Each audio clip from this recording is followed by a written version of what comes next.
listening on the podcast, who's watching on YouTube, my name is Jarvin Chua. And my name is Viloria. And we are your weekly buddy. How are you, Ham? Good. How about you, Jarvin? Finally, you asked me how I'm doing, because last week it's just like, I don't care. I don't care. I'm sorry. I don't know. You're great. You're great. Good. Okay. Hey, Ham. Yes. I just noticed something. When I first saw you and your rainbow eyebrows, Yes. you look like a superhero. Okay. And it's funny that I brought this superhero thing because you don't have your rainbow eyebrows on. You don't look like a superhero now, right? Where's this going?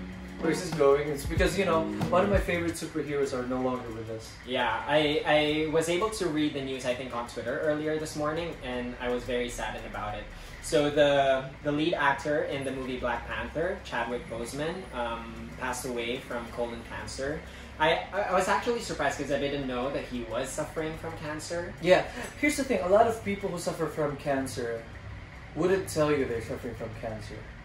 So, you know, maybe he wanted to keep it private, but our hearts are out to those who are suffering from cancer, those from colon cancer. I myself lost my dad from pancreatic cancer, so let's support the fight against cancer. If you can donate any amount of money to any cancer foundations that you want to, please feel free.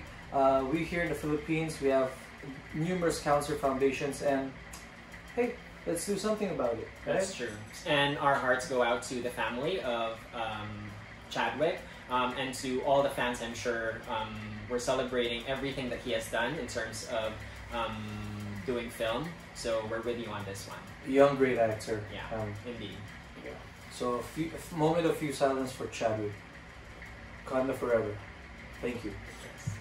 Alright, moving on. Yeah. So, how are you, my weekly buddy? I'm good. So I forgot to mention last week. If you always forget about this. If you remember, we the reason why we didn't vlog on the very first episode was because I was not able to do my hair because of Mary, who's also behind the camera right now. My best friend and Jarvin's girlfriend, Mary Cabrera. She's my best friend too. Okay.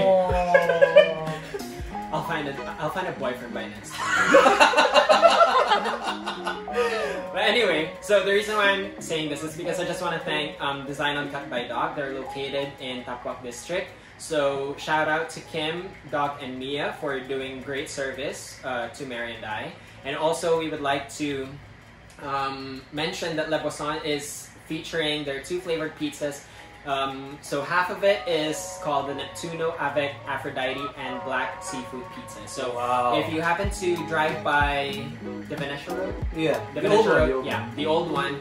So that's where you can find the restaurant. It's really good.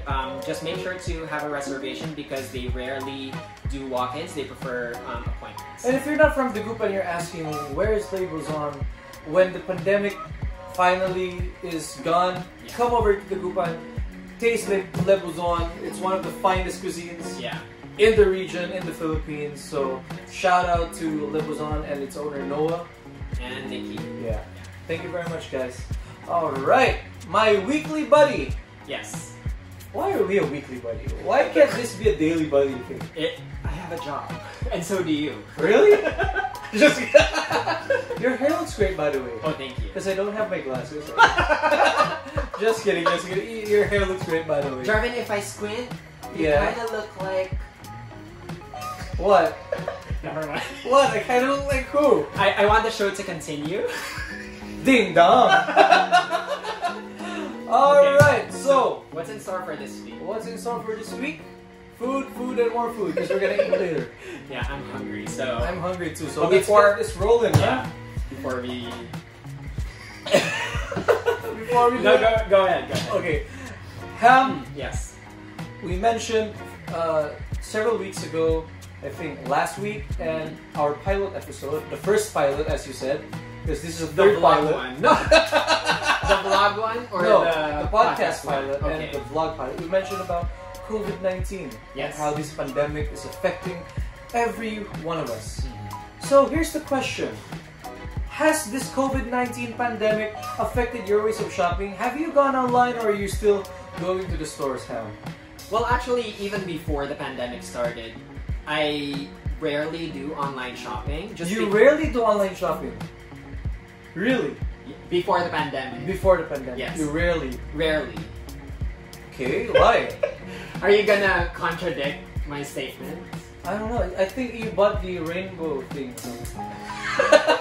That was in store. But anyway, so I think it hasn't changed that much just because I feel like shopping should be an experience intended to be felt physically.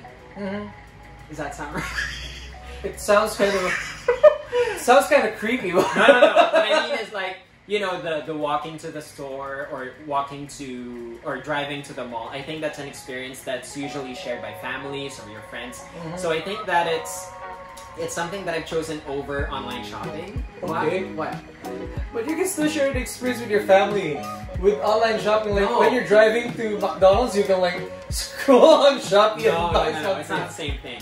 So I think with the pandemic and everything, I think it just made me resort to doing online shopping for the necessities that's not available locally. Like, because in the Gupan, there's not a lot of stores that are available, unlike in Manila. But here, so I resort to stuff like this laptop. I was able to buy this online just because going out is not accessible in the Gupan to purchase something like this. And also like stuff for my phone. A lot of stuff for your phone. A lot of stuff for my phone. A lot of stuff for your phone. I treat myself with gadgets. So I think it hasn't changed in the sense that in terms of how often I do it, but I think for a lot of people, they did resort to online shopping more because they are trying to avoid getting infected by the virus. How about you? I've been using online shopping ever since before the pandemic, and then after the pandemic, like it's gotten more. And it's funny because I work in retail, right? Yeah. So like I know what you're trying to say, that shopping is an experience that you gotta be there physically. But guess what? Online shopping is also an experience. The same way as social media is a tool used for communication. Online shopping can be used as a tool for, you know. Yeah, but like enjoy. when you shop for clothes, I know that like you've read certain comments where they ordered or medium and then they would get a large or an extra large, and it's not like how it's shown on the photos. I think that's the part where I'm kind of skeptical when it comes to online shopping. Yeah, I get where you're coming from, but I don't think every person will have the same experience as you, and I don't think that every person Not that I is going. purchased clothes. Yeah, but not like every person is gonna purchase clothes or purchase something like that. Like I myself, I really also want to buy things online for my phones, for my tablets, and you know the experience of just going through a lot of those catalogs that you can't see, even in Manila, even in wherever you go. It's just a joy, you know. It's another experience. It's like it's a different kind of euphoria knowing that you got a lot of options compared to when you go to a physical store and they don't have what you want, and it's like, oh.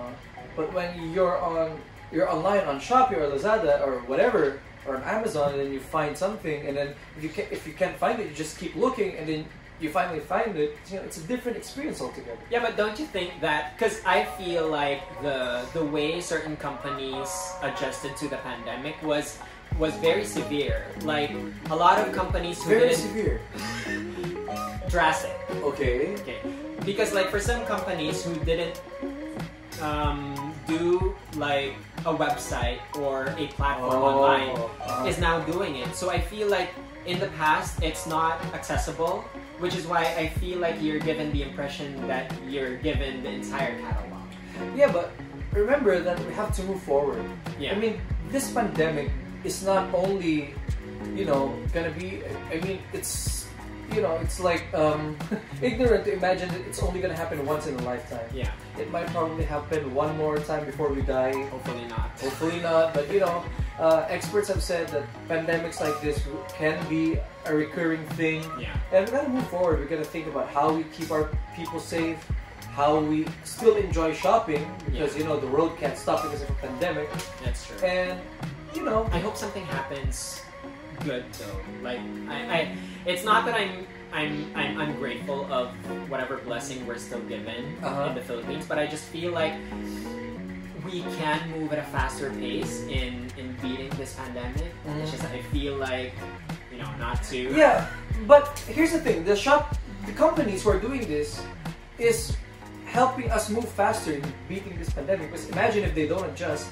That's and true. you know, necessity breeds creativity. So you know, there's a need for online shopping right now. That's why you said a lot of companies drastically change their business strategy, and I think it's brilliant because you give the shops closer to the people. That's true. And you know, that's the important thing. And we keep people safe and we keep people happy. And that also helps the economy in the process.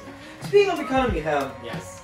what are you gonna do if you are this person, you know, who stumbled on your first million pesos? I wish it's that easy to just stumble on a million pesos. Right. So the reason why we're talking about this, guys, is because I read recently online that Jeff Bezos, who's the owner of Amazon, he apparently earns $150,000 per minute. Holy crap, really? Yes. Per minute? So right now he's, I believe, the I richest. earn like 10 pesos per minute. He's like the richest guy because his net worth is at $200 billion. Holy cow. Yeah. So just when I thought my salary was pretty high for someone working in the province, $150,000 a minute is not even like it's incomparable. A minute. Like I could just buy Fortuners with the drivers in it already. I know. like every minute with the red carpet rolling before you go down. Agree. Yeah. So I think I've always been very iffy with money because I feel like I feel like it ruins families, it ruins friendships, it ruins business partners, relationships. Because I feel like, and I'm only talking about people who have a certain love for money. Do I know these people? I don't know. I want to be free of enemies. So I don't know who you're talking about. But I feel like it's beneficial when you look at it on a helping perspective. But when it comes to being greedy, it's something that's very iffy to me. Because But practically, like if tomorrow you wake up, you have $1 million pesos, what are you gonna do? I'm definitely going to invest it in a business because I feel like when you make certain decisions, when you have a certain amount of money, it has to be coming from a sustainable point of view. And what business would that be? Something that's based on people's needs, like food, that's all I can think. Food, shelter, how about makeup? Clothing. Ding dong. No. Jarvin's been watching Glow Up on Netflix.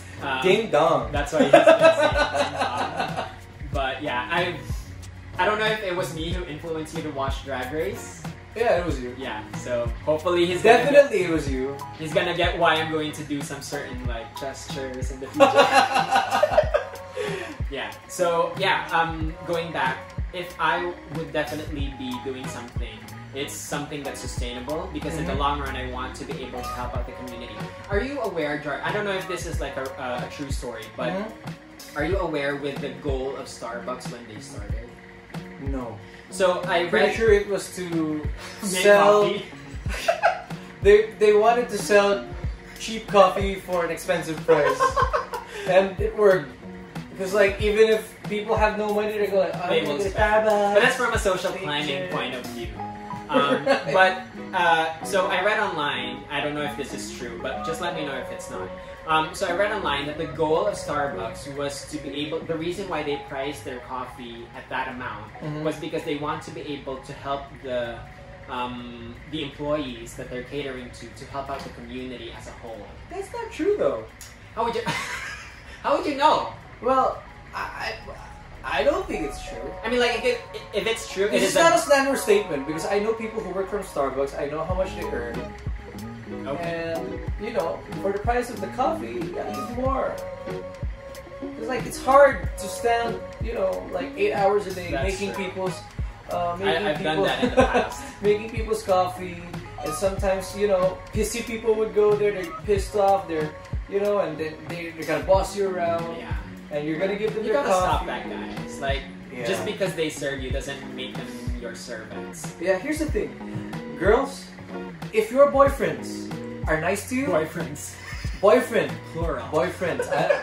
Whatever. If your guy is nice to you, but is, you know, rude Exactly. to a waiter or to a service crew, Let go. let go. That's a sign. Yeah. You know? That's what I've been telling my trainees in the past when I was working as a trainer. Of course. What kind of training do you do? Language and call center stuff. So what I was telling them in the past was that the way I view you is not how you are towards the managers, but it's going to be how you are towards the maintenance people, the security guards. That's how I would view you as a person, because I think that's a bigger reflection of who you are as a person, rather than kissing your boss's ass. Yeah, right. And here's the thing. Just gotta take a few more minutes because I want to elaborate something. You know, people who are not in managerial posts or not in high corporate positions, it doesn't mean they don't deserve your respect. That's true. It doesn't mean they don't know anything. It means they're victims of circumstances that they can't control.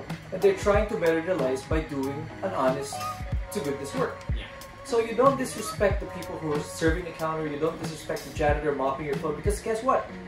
If these people are not around, the world will stop. Yeah. Because who's gonna do the things that they do? I'm pretty sure you're not gonna do it. And it's relevant to, you know, Are you talking about you? No. Just kidding. Okay, I'm not. No, because you know, relevant to the topic that we're asking, some people who get instant money also get instantly, you know, arrogant. That's true. Because instant power is corrupting. Yeah. So yeah, I kind of agree with you on that. If I get my first million, initially when I was a kid, I'd probably say I'm gonna get a car. Mm-hmm. Aside from investing in business, I think I will invest in people. That's a good right? Yeah.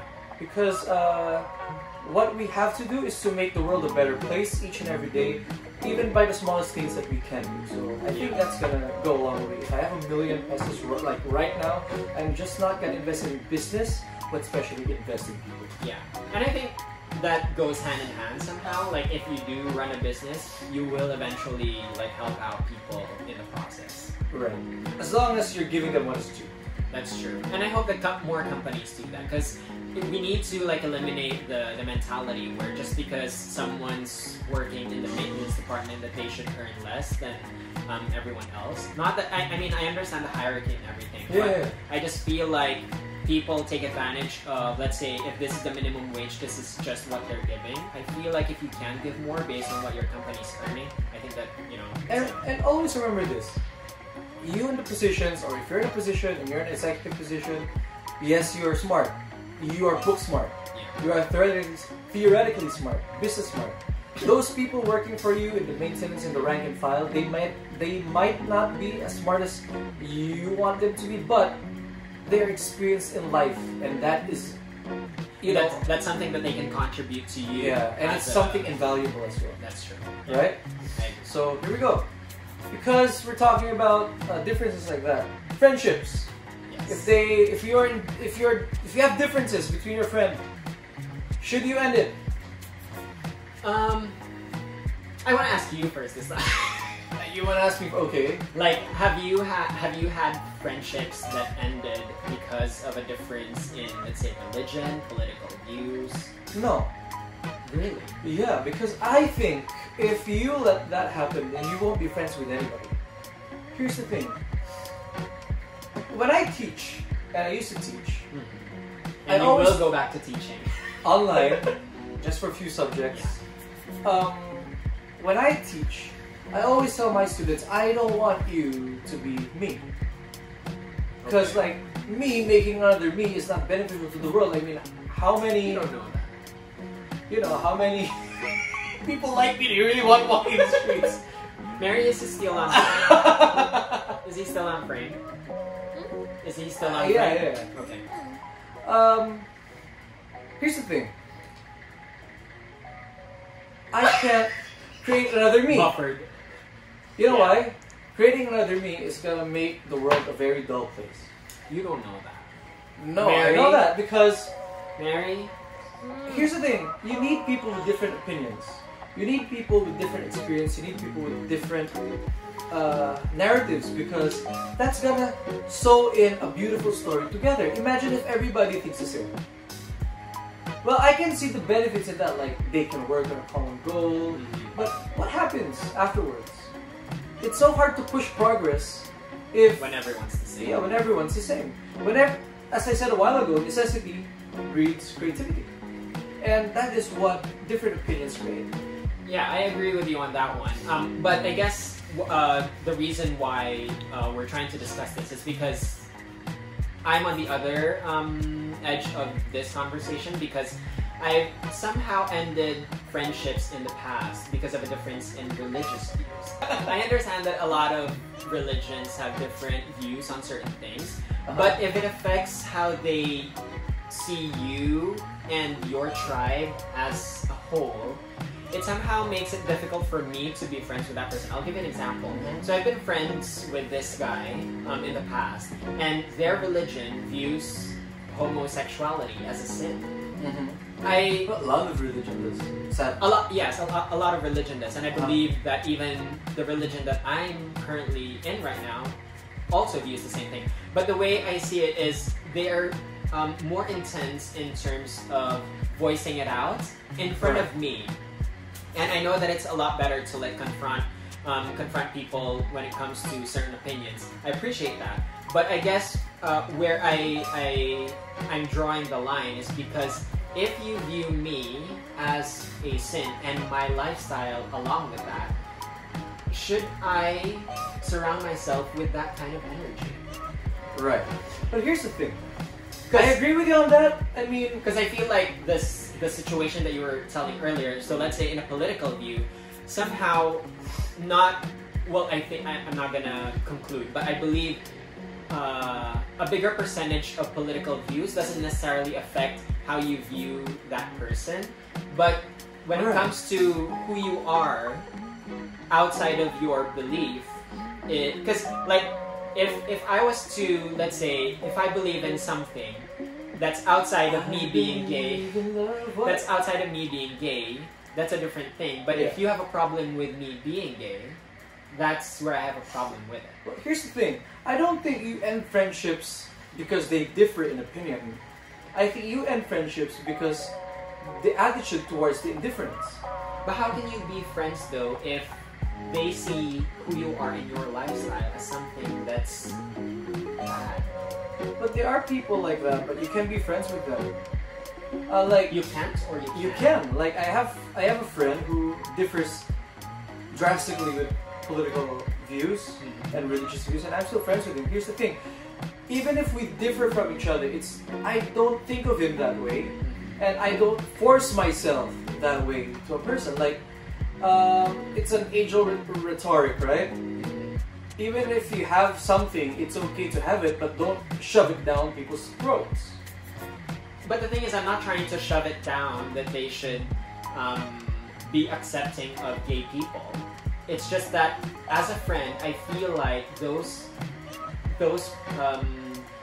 beliefs should be kept to themselves. Yeah, I would. Or just to give you like an idea on the scenario on why I suddenly decided to end the friendship with that person is because the way they were delivering it to me was that they were trying to tell me to change into a straight guy because they view being gay as a sin. Well, here's the thing. If you have a difference in opinion, it doesn't necessarily have to be the reason why you end a friendship with the person, but you gotta be sensitive with the person you're talking to. You can't do that. Yeah. Like, you can't force yourself. I'd be okay if he was to tell me that in their religion they view homosexuality as a sin, but for him to tell me that I should change because who I am and my lifestyle is a sin and sinful, I think that's the part that made me decide to like just separate myself. With that part, I have to agree. Like, as I said, if you have a different opinion from me, it's okay. But you don't force it down my throat and you don't make me feel smaller because of your opinion. If you do that, even if we have the same opinion, but if you make a person feel smaller for what they feel, you are, you're discrediting their own beliefs. Yeah, and which you are, right? Okay. I didn't really say that. Right? But I'll still do it. But that's the thing. So you don't necessarily have to end friendships. It really is based on how the person treats you. You can have different opinions and still be respectful, because disagreements is the father of knowledge. Disagreements will always be the father of ideas. So You don't end it like that. But to let you guys know, I'm friends again with a guy. Okay. Just because I gave him another chance, and this time around he's not like that anymore. So I think that he got the sense that his beliefs are his, and that my beliefs are mine. Good on him. That's terrific. That's terrific. That's great. That's great. I have to ask you a question. Yes, go ahead. Okay. From friends, we move on to relationships. What turns you off more? Difference in sex or difference in idea? You mean the compatibility? Yeah. What will throw you off more? If you're incompatible with sex or you're incompatible with ideas? I'm very interested with this topic because I've had this conversation in the past with gay people, and it's my first time to talk about it with a straight person. So, and a macho person. That's debatable. So, what was the question? Oh yeah, I feel like, and I think it's an opinion that's not gonna be voiced out by a lot of people, but I feel like I'd be more turned off in pursuing the relationship if we're sexually incompatible. Really? Yeah. I'd be more turned off if we are intellectually incompatible. Yeah, intellectually incompatible. How so? Here's the thing. One day, I'm gonna grow old. You're not gonna be able to get it up? Is that Why are we talking about this? No, not just that. Okay, here's the thing. If you're intellectually compatible with the person, it probably means that you're also going to be emotionally... Hold on, sorry. Maybe we need to make this a bit more specific. Okay. We're talking about on the onset of a relationship. Would intellectual incompatibility be a deal breaker for you, or a sexual incompatibility? Intellectual incompatibility. Still? Yes. Okay. I'd be scared if that person can't understand me. Here's the thing. I'll be open about this to people who are listening and watching this. I suffered from clinical depression. Okay. Right?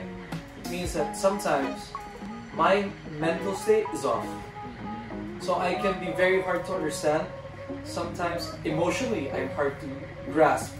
Sometimes I'd be okay, sometimes I won't be. And I'm going to need a person who's going to be able to understand the things that I'm going through. But does that require an intellectual person or an emotional person? It requires both. Because I feel like it's those three factors: an intellectual, emotional, and a sexual compatibility. I think it requires both emotional and intellectual. Because even if you're emotionally understanding of the situation, if you're not intellectually understanding the situation, you are not going to probably handle this as properly as you should. The same goes if you're intellectually smart and you're emotionally distant, you're not going to be handling the same things. That's why IQ and EQ should go hand in hand. So I'd be scared if I'm intellectually incompatible with a person from the onset of the relationship, because sometimes intellectual incompatibility rests on a deeply rooted habit that is very hard to change. So if we are intellectually incompatible from the very beginning, yeah, people can learn. Right, people can learn sexually. But people can remember, learn. It's not about the size of the boat. It's the motion of the ocean. The reason why I'm, because I feel like I disagree with you on the part that you can't learn on an intellectual level as you age. It gets harder, especially if a so person... the sexual stuff. It gets harder for you to get it hard. Yeah, but you know there are other ways that you can do in order without for the you help guys... of Viagra. Yeah, but there are other ways in order for you to satisfy your partner, and you can learn that. You just have to be you just have to be a selfless partner for you to learn that. Meanwhile, when you're intellectually incompatible, as I said, this can be deeply rooted, and this can be problematic going forward because intellectual incompatibility won't make you meet the same wavelengths, no matter, even if, for example, she loves you, you love her, but in some wavelength you are not understanding why I'm doing these things, why is she doing these things, it's not going to work.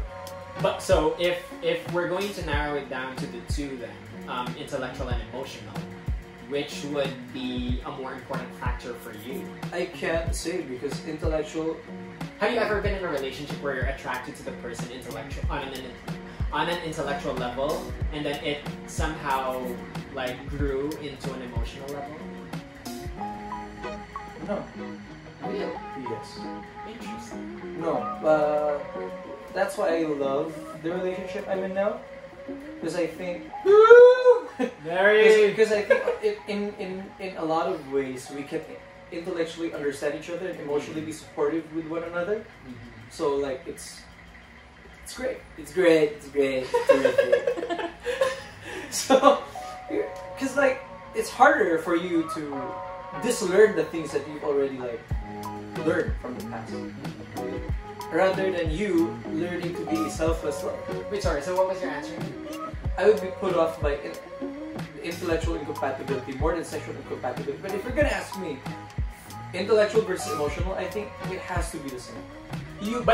Let's say you're put in a situation where it's just one. Have to choose one. Yeah. Like which one would be a deal breaker for you? Still intellectual incompatibility. The deal breaker. Yeah. So you have to be emotionally compatible. Yeah. Because emotional compatibility means that there is still, you're emotionally compatible, meaning that you can still have a wiggle room to understand each other. And intellectual, capacities will Understand still how? Yeah. Emotionally? Yeah. Because I feel like I've been in relationships in the past where I am emotionally attached and so is the other person. But, I mean, it's a pretty shallow thing. But I'm very attracted to a guy who speaks in English just because I speak English more. So I feel like it would be difficult for me to be in a relationship with a guy who I can't speak English with. So regardless... You'll be thrown off by intellectual more than emotional. Yes, but between... Because I've been in relationships in the past where I've been intellectually attracted to the person first before I was emotionally attached to the person. Oh, okay. Yeah. But between sexual and intellectual... Sexual. Mary! You can only talk when it's... No, I'm kidding.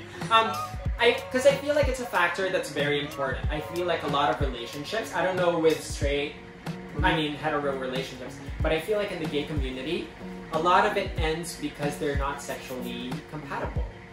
That's why I feel like it's an important factor. So, I'm throwing it out there. Most of my dates usually ends because they're like not sexually... I wait for 2 hours just to give it I wait for 2 hours or maybe 3. Right. We go on a date first. Because I feel like it's important. If we're sexually compatible, then I will pursue with it. Because I know how it's going to end if it's not compatible in the bedroom. Right. Maybe I'm just coming from the fact that I know somewhere down the line, because I've seen people who are not intellectually and emotionally compatible, and down the line their relationship went haywire. So, I've seen it. Are they sexually compatible? Yeah, they were. It's just like sex all the time, but no emotion, no understanding whatsoever. So get yourself a hooker.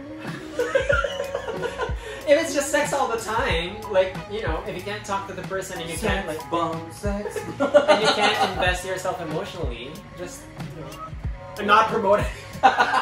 He's not promoting hookers. I'm not promoting He's hookers. Not promoting, this channel is not promoting hookers. This podcast is not promoting hookers. And with that, that's another episode of Weekly Buddy. Yeah. This is week 3. Week 3. Yeah. Guys, follow us on Facebook. It's facebook.com/weeklybuddy. And listen to us on Spotify. Just search for Weekly Buddy and type in my name, Jarvin Chua, on Spotify. Spellings. And also you can visit our YouTube channel, youtube.com/Viloria. I'll post all the social media links on the description below, and also you can like and subscribe to this channel if you like this video, so that you can find out future content that we be putting out. Right, and favorite this podcast if you like listening to us, so that whenever a new episode comes, you'll be notified of it. Yeah. And of course, it's not just on Spotify. We will put it on Facebook, on where you can listen to Ham and I in the future. All right. Yep. So if you want us to talk about something, just comment in the video down below.